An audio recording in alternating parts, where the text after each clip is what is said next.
Hi my friends, I'm Lisa Arana and this video is all about coloring up this cute Winnie the Pooh and Piglet. I'm just going to be focusing on coloring these cute little guys on Kraft cardstock using colored pencils. So if you're interested in that process, stick around and let's get coloring. So I have my image stamped on just some Desert Storm Nina cardstock and it's a Kraft color. I used VersaFine Clear ink and it did just fine with the Gamsol that I'm going to be using to blend out my pencil coloring.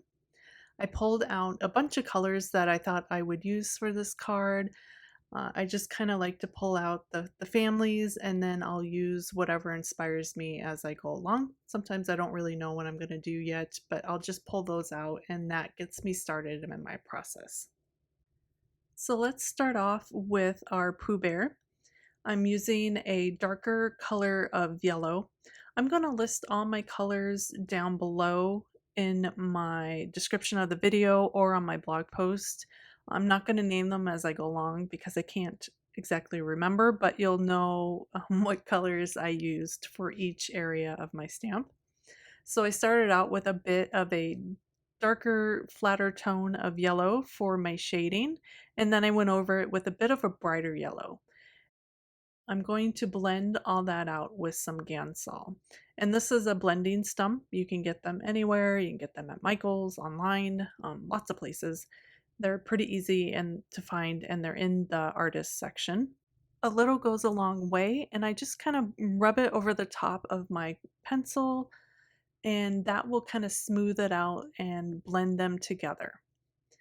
Next up, I got really involved in coloring Pooh and I just moved straight on to the pumpkin and just kept using the same colors with a bit of a brighter orange. I forgot that I really wanted to color this pumpkin in a teal color, as that would have kind of coordinated with my pattern papers better, but it's okay. I think I would have gone with a deeper orange to really make it pop because he does kind of blend in with Pooh. And once that Gamsol kind of dries, I like to go over it again with some more of the same colors, kind of deepen that shadow and just kind of brighten up the colors because they'll layer over the top. I'm starting to add a bit of highlight as well. I'm using my white color pencil and just adding hints of white highlight. You'll see me do this over and over again as I build up my color in my image. I tend to jump around a lot as well. But to add highlight, I like to think of my light source like the sun is pointing, in this case, from the upper right down to the lower left. So everything that's on the top right of the image is going to have a bit of a highlight. So I'm doing the top of Pooh's head, the top of his ear, kind of the top of his hand, the top of the pumpkin, and just really lightening up those areas because that will really create some dimension to our little Pooh Bear here. So you'll see me again kind of go back and forth and doing some more highlights as I come back to the image and I jump around and color things. Next, I'm adding some shadow.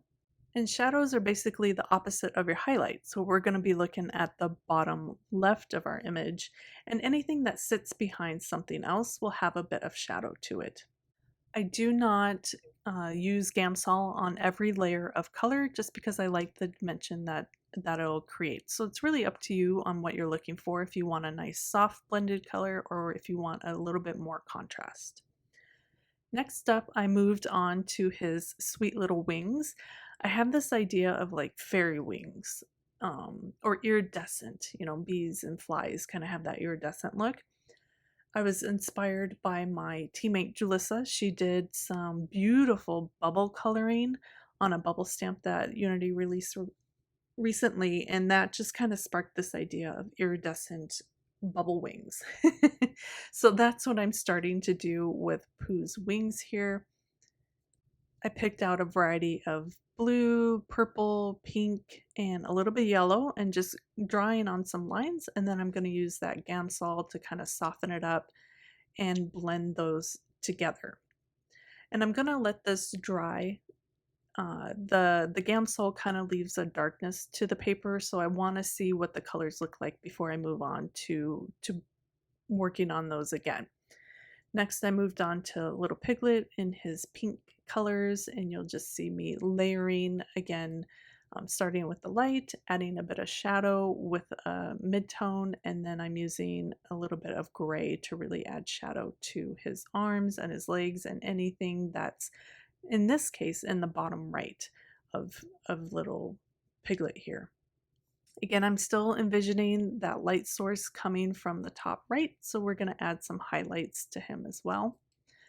And then I saw that the wings had dried a bit, so I'm going to go over everything with my white pencil.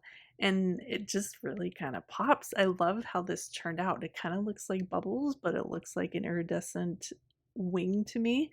So I was really pleased with how that looked. And I'm just coming back in, noticing that my highlights are not as bright as I like, so I'll just kind of go over and keep layering up those highlights as I go along. I get very distracted as I color. I kind of move from one place to another, just whatever really inspires me at the moment. That's the fun part of coloring for me, is I like to jump around. Plus, it allows the Gamsol to kind of melt that colored pencil and settle into the paper, and then I can come back over and add more color or highlight as I go along. So working on the hat and the cape, I'm using mid-tone kind of warm gray and creating my shadow lines.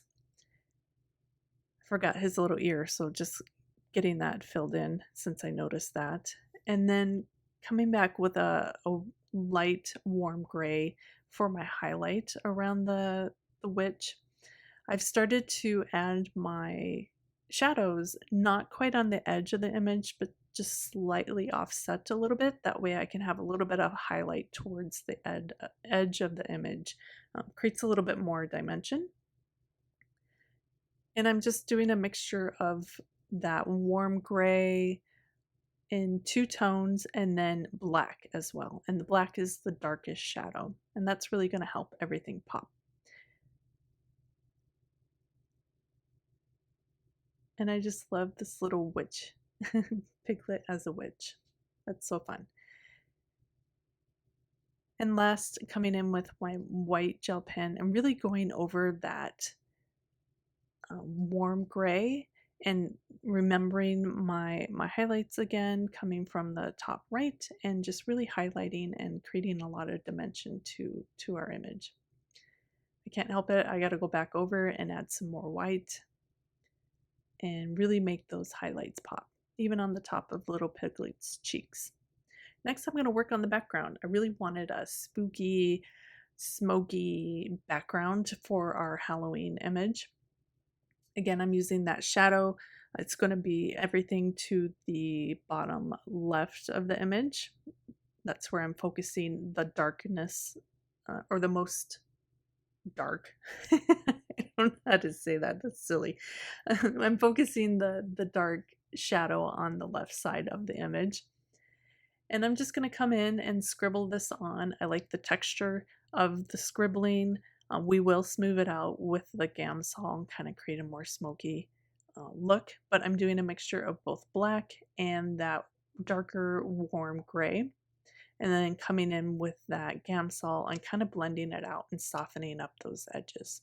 It will spread out the color as well. So kind of be careful you don't go too far spreading that out. And you have a little bit of control over that by how much you kind of push that color out as it melts. Again, a little goes a long way, but you can always pick up some more. It's a very forgiving medium. I really love colored pencils for that reason. Just going to add in just a few more shadows. I probably could have added more shadow to Pooh himself, and I kind of wish I did, and a little bit more behind the pumpkin so he would pop a bit more. And last, I'm going to add a few pen scribbles. I really like this.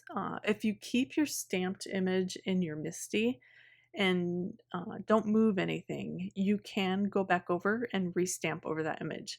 The pencil kind of goes over the top of your stamped image, so it kind of mutes it a little bit. So you can either bring that back by either stamping over the top or do some pen lines like I like to do. I like to just kind of add some scribbles over the top.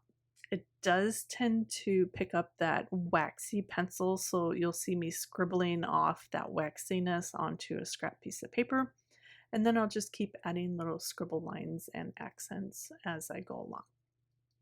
So it's just kind of fun. It's a different way of adding a touch to your colored images.